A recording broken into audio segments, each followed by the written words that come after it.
وہ بد نصیب ہیں, کم نصیب نہیں بولوں گا, بد نصیب ہیں جو کہتے ہیں میلاد نہیں منانا چاہیے. کتنے بے ایمان قسم کے یہ لوگ ہیں, اور ڈنکے کی چوٹ میں کہتے ہیں نہیں ہم اپنے بچوں کا تاریخ پیدائش یعنی برتھ ڈے منائیں گے, تماشا کریں گے, سب کچھ کریں گے, خوشی ہے اظہار کر سکتے ہیں وغیرہ وغیرہ. میں کہوں گا بھائی تیرے بچے کا برتھ ڈے تجھے مبارک ہو, ہمیں اپنے نبی کی پیدائش مبارک ہو. اس لیے کہ اللہ رب العزت نے ہم سنیوں کے دامن میں نبی پاک کے میلاد کی برکتوں کو رکھا ہے. اور یاد رہے میلاد وہی منائے گا کہ جس کے دل میں ایمان ہوگا اور جو نبی پاک کا سچا وفادار ہوگا. آپ کہتے ہیں ہاں اتنی ضروری چیز ہے, میں کہا کیوں نہیں, کیونکہ قرآن پاک میں اللہ نے نبی پاک کی آمد کو ایک جگہ نہیں صاحب کئی جگہ بیان کیا ہے. آپ نہیں جانتے رب قدیر نے نبی کو بھیج کر کے احسان کیا ہے. سبحان اللہ, تو بولے کیا کیا, بولے احسان کیا ہے, احسان کیا ہے کہ ہم نہیں منائیں گے. تو میں کہوں گا تم احسان فراموش ہو, تم احسان فراموش ہو, کیونکہ اللہ نے احسان کیا کہ ہاں ہے. میں کہا اٹھاؤ سورہ آل عمران آیت 164, اللہ کریم کا ارشاد پاک لقد من اللہ علی المؤمنین اذ بعث فیہم رسولا من انفسہم یتلو علیہم آیاتہ ویزکیہم ویعلمہم الکتاب والحکمہ وان کانوا من قبل لفی ضلال مبین. یہ سورہ آل عمران ہے, آیت 164 ہے. اللہ فرماتا ہے لقد من اللہ علی المؤمنین, بے شک اللہ نے احسان کیا ہے مومنوں پر. اللہ نے احسان کیا ہے کہ ہم نہیں منائیں گے. تو ہم بولیں گے ہم آپ سے جھگڑیں گے بھی نہیں, ہم آپ سے بالکل نہیں جھگڑیں گے. کیوں؟ کیونکہ آپ کہتے ہیں ہم نہیں منائیں گے. یہ بول کر کے آپ نے اپنا تعارف پیش کر دیا, اپنی آئیڈینٹی بتا دیا, اپنا تشخص بتا دیا, اور ہم کہتے ہیں ہم منائیں گے. تو ہم نے اپنا تعارف پیش کیا ہے. کیسے؟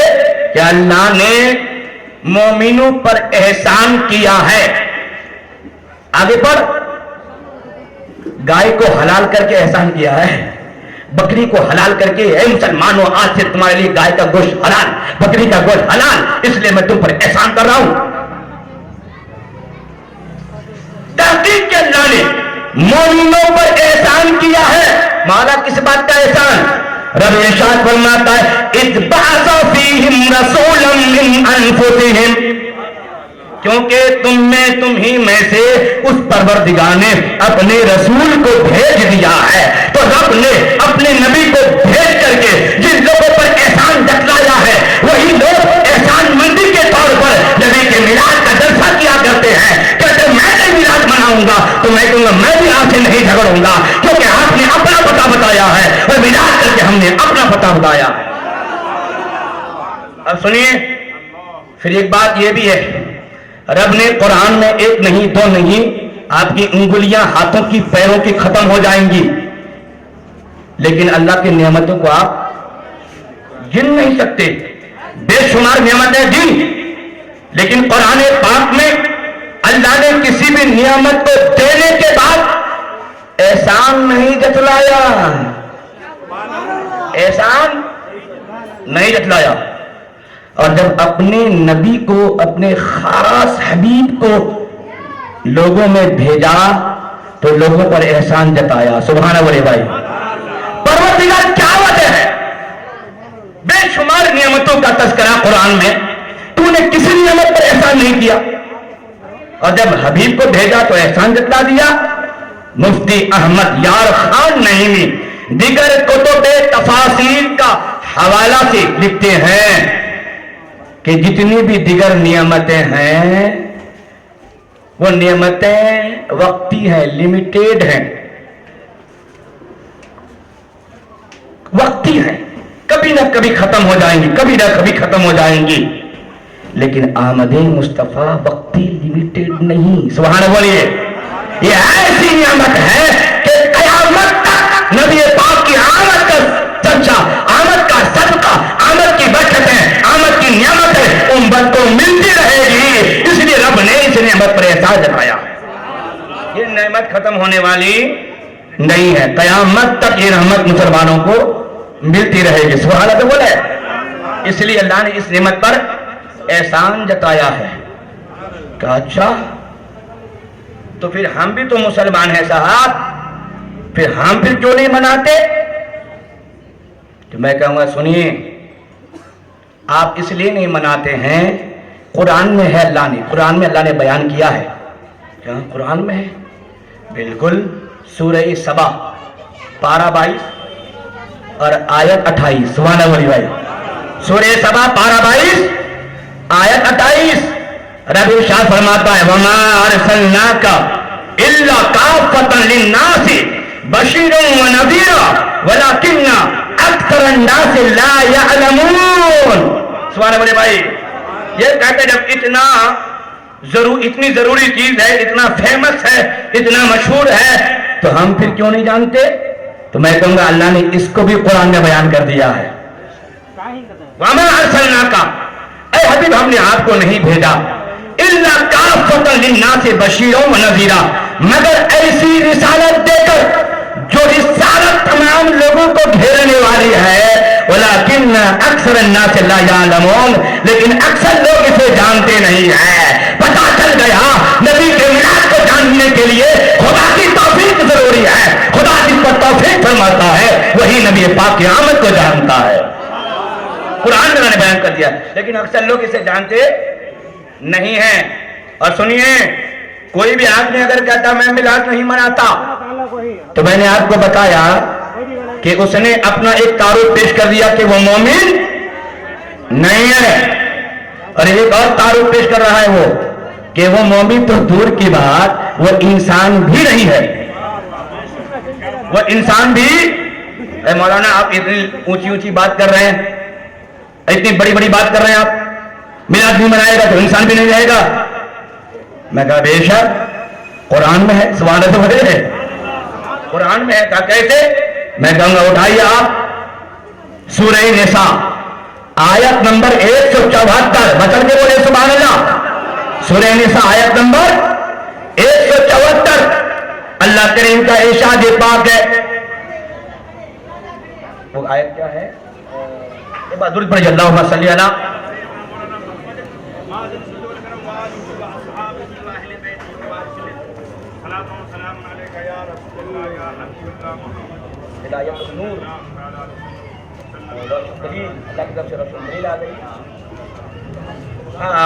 اللہ کریم کا ارشاد پاک ہے قد جاءکم برہان من ربکم یا ایھا الناس, یا ایھا الناس قد جاءکم برہان من ربکم وانزلنا الیکم نورا مبینا. سنیے, اللہ نے اب کیا کہا, یا ایھا الناس, اے لوگو, اے ناس, اے لوگو, قد جاءکم برہان من ربکم, تحقیق کہ تمہارے پاس تمہاری رب کے جانب سے ایک روشن. مشہور حدیث پاک, کون نہیں جانتا وہ حدیث؟ جو میلاد نہیں مناتے ہیں وہ بھی اپنی درسگاہوں میں وہ حدیث پڑھاتے ہیں, اور مجھے نہیں معلوم اس حدیث کو پڑھانے کے بعد ترجمہ جو کون سا ترجمہ کرتے ہیں اور ایکسپلینیشن جو کس انداز میں کرتے ہیں, وہاں پر جو کون سا پردہ ڈالتے ہیں. بھائی بالکل اوپن سینٹنس ہے, بالکل اوپن سینٹنس. صحیح مسلم حدیث نمبر 2646 ہے. ان ابی قتادہ رضی اللہ تعالی عنہ ان رسول اللہ صلی اللہ تعالی علیہ وسلم سئل عن صوم یوم الاثنین فقال فیہ ولدت وفیہ انزل علی. حضرت ابو قتادہ کی روایت کردہ حدیث, بارگاہ مصطفیٰ کریم میں پوچھا گیا یا رسول اللہ پیر کے دن آپ روزہ کیوں رکھتے ہیں؟ تو آقا کریم نے ارشاد فرمایا اس لیے کہ میں پیر کے دن پیدا ہوا ہوں. سبحان اللہ بھائی, ارے بھائی اپنی پیدائش اس انداز سے ہے, اور کیا کوئی اور بہتر انداز ہے جو بیان کیا جا سکتا ہے؟ حضور سے پوچھا گیا آپ پیر کو روزہ کیوں رکھتے ہیں؟ حضور فرماتے ہیں کیونکہ میں پیر کے دن پیدا ہوا ہوں اور اسی دن نزول قرآن کی ابتدا ہوئی, رب کی 2 رحمتیں اس دن منصوب ہیں, اس لیے میں پیر کے دن روزہ رکھتا ہوں. ارے صاحب ربیع النور کی 12ویں تاریخ میں ہم جھنڈے اٹھاتے ہیں, اپنے خوشیوں کا اظہار کرتے ہیں, تو آپ کے پیٹ میں سانپ لوٹ جاتا ہے, اور حضور تو یہ کہتے ہیں میں ہر ہفتے اپنا میلاد بیان کرتا ہوں. اگر نبی پاک کا میلاد ہر ہفتے منانا شروع کر دیں گے. یہ نبی پاک کی سنت عینی ہے کہ حضور پاک نے ہر ویک، ہر ہفتے اور ہر پیر کو اپنے میلاد کو سیلیبریٹ فرمایا ہے. اور فی ہے بلی توری تو کہہ کر کے، کیونکہ میں اس دن پیدا ہوا ہوں. سبحانہ تو بولے بھائی. یہ کہتے ہیں میلاد حضور نے نہیں منایا. آپ اٹھائیے المجمع الکبیر طبرانی کی حدیث پاک، یہ حدیث نمبر 12 ہے. راویہ حضرت عائشہ صدیقہ طیبہ طاہرہ رضی اللہ تعالی عنہا ہے. وہ ارشاد فرماتی ہیں کہ میں بیٹھی ہوئی تھی، میرے پاس میرے نبی پاک بھی موجود تھے اور میرے ابا حضور حضرت ابو بکر صدیق بھی موجود تھے. مطلب کہ تو بولے بھائی ہاں، جب بھی صدیق اکبر کا نام آئے تو پھر رگوں میں خون کا گردش بڑھ جانا چاہیے. کیوں؟ اس لیے کہ امت محمدیہ میں میرے نبی کے بعد پھر ابو بکر جیسا کوئی نہیں. یہ ہے اہل سنت کا عقیدہ، یہ ہے اہل سنت کا عقیدہ کہ اس زمین میں میرے نبی کے بعد اس امت محمدیہ میں اور تمام انبیاء اور تمام رسول اعظام کے بعد پوری دنیا میں افضل البشر بعد الانبیاء بالتحقیق وہ ابو بکر. بولے نا مطلب کہ بھائی کون ہے؟ بولے نا ابو بکر صدیق ہیں. یہ وہ ایسے صحابی ہیں کہ مفسرین نے ان کی صحابیت کی دلیل پر قرآن کی آیتوں کو اٹھا کر رکھ دیا ہے. قرآن سے ان کی صحابیت ثابت ہے، پھر کسی اور صحابی کی صحابیت پر قرآن سے دلیل نہیں ہے. یہ تنہا صحابی ہیں کہ ان کی صحابیت پر قرآن میں ہے اذ یقول لصاحبہ لا تحزن ان اللہ معنا. سبحان اللہ بولے. یہ وہ مقدس صحابی ہیں. لیکن آج شہر بنگلور میں یہ بے پنتی کے لوٹے، یہ 2 ٹکے کے نہیں بلکہ 2 پیسے کے انسان آج شیعوں اور رافضیوں کا عقیدہ بیان کر رہے ہیں اور کہتے ہیں کہ نہیں حضرت علی سب سے افضل ہیں. میں کہوں گا یہ سنیت نہیں ہے، یہ شیعیت اور رافضیت ہے. اہل سنت کا عقیدہ یہ کہ میرے نبی کے بعد اول پوزیشن میں ابو بکر، دوم میں عمر، سوم میں عثمان، چہارم میں حضرت علی. یہ ہے اہل سنت کا عقیدہ، یہ ہے اہل سنت کا عقیدہ. آپ نے کچھ دن پہلے ٹاؤن ہال میں ایک بکواس مولوی کو سنا تھا. میں چونکہ کیمرہ میں یہ ریکارڈ ہو رہا ہے، ڈریے گا نہیں صاحب. کیا ہوگا بھائی؟ جان چلی جائے گی نا. ڈریے گا نہیں. کب تک ڈرتے رہیں گے؟ سنیے، وہ بے پردی کا مولوی جس کو اسی گنہگار نے قادریہ مسجد سے بھگایا تھا، یاد ہے کہ نہیں؟ قاری شبیر صاحب موجود تھے. جامعہ قادریہ سے کتابوں کا بستہ لے کر یہ گنہگار پہنچا ہوا تھا. لفظ علیہ السلام کے استعمال پر گفتگو ہو رہی تھی.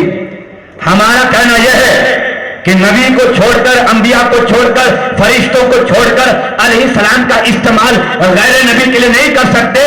علیہ السلام کا استعمال غیر نبی کے لیے یہ شیعوں نے ایجاد کیا ہے، یہ رافضیوں کا طریقہ ہے. میں نے وہاں پر آبجیکشن ڈالا تھا. اس نے کہا تھا امام بخاری نے صحیح بخاری میں علیہ السلام لکھا ہے.